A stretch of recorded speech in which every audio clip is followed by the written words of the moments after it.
In the last episode, we explored a psychological phenomenon: why children who are exceptionally well behaved in their early years are more likely to struggle with anxiety and mental health issues as they grow older.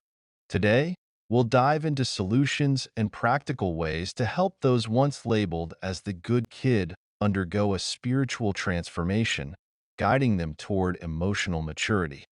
Before we share specific methods, let's quickly revisit what we discussed earlier.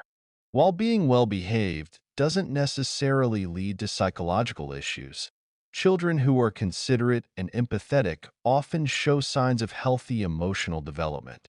The real issue arises when these children, driven by fear and anxiety, feel forced to behave good in order to secure a sense of safety. This forced good behavior leads to psychological struggles due to two main factors. First, continuous exposure to fear amplifies the subconscious need for safety while weakening psychological resilience. As a result, when faced with challenges, we often seek shortcuts or avoidance to quickly regain a sense of security, diminishing our ability to confront reality with courage. Second, compared to their more mischievous peers, the good kid misses out on the rebellious phase, testing boundaries, breaking rules, and making mistakes. Without this, they struggle to develop self-efficacy and willpower through independent problem solving. Now that we understand the root of the issue, how can we resolve it? We can approach the solution in two steps.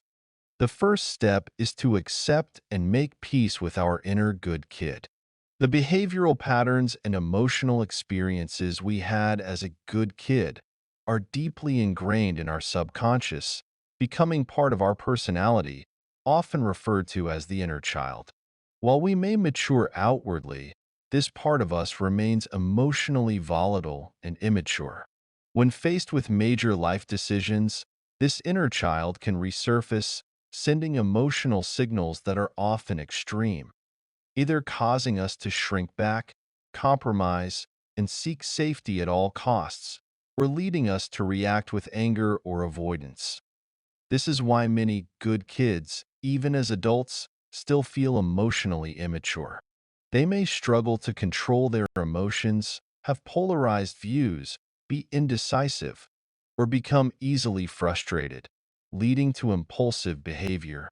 They tend to avoid confronting reality, rely on shortcuts, resist stepping out of their comfort zone, and lack the emotional maturity to deal with life's complexities. If we continue to suppress or reject this inner good kid, our emotional growth will be stunted. No matter how much we dislike our weaknesses or emotional sensitivity, this part of us is integral. We must treat it with kindness, as it may not have received unconditional love or support in the past. Criticizing it means rejecting ourselves, and fighting against it only deepens internal conflict. Therefore, we must acknowledge its existence, patiently listen to its needs, and allow it to express itself.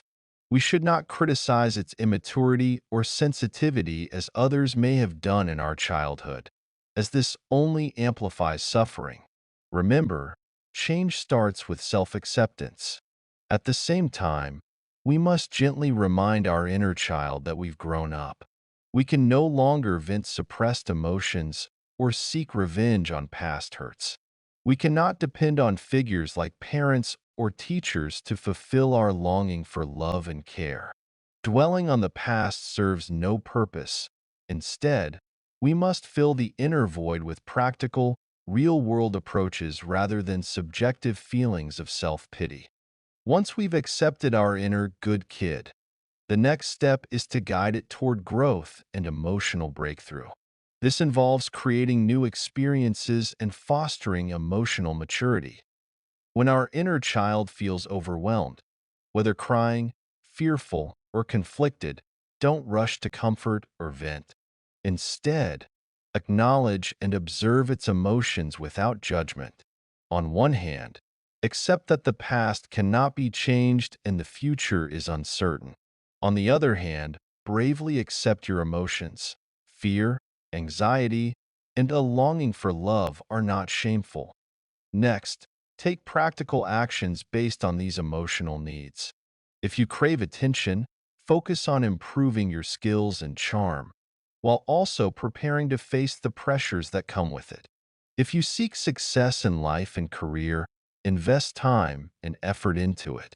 If you yearn for a meaningful and joyful life, prepare to tackle the monotony and hardships that come with it. In essence, take responsibility for your own life.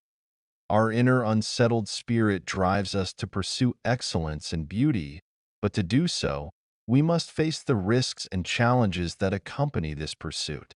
Let go of compulsive thinking, avoidance, and venting, as these will only make us more fragile. Instead, focus on achieving practical goals and fostering personal growth. Through this ongoing process of self-discovery, our inner strength will grow, and our ideal self will gradually align with our real self. The once immature and fearful good kid will evolve into a more empowered and balanced adult through self-acceptance. Dear friends, the good kid you once were has already grown up. The world outside is not as frightening as it once seemed, and everything you desire must be earned through effort. It's time to take the brave step and embark on this transformative journey. Thank you for listening. If you have any thoughts or experiences related to this topic, feel free to share them in the comments section. If you enjoyed this episode and want to stay updated on future insights about cognitive evolution, don't forget to subscribe. Your support keeps us going. Until next time,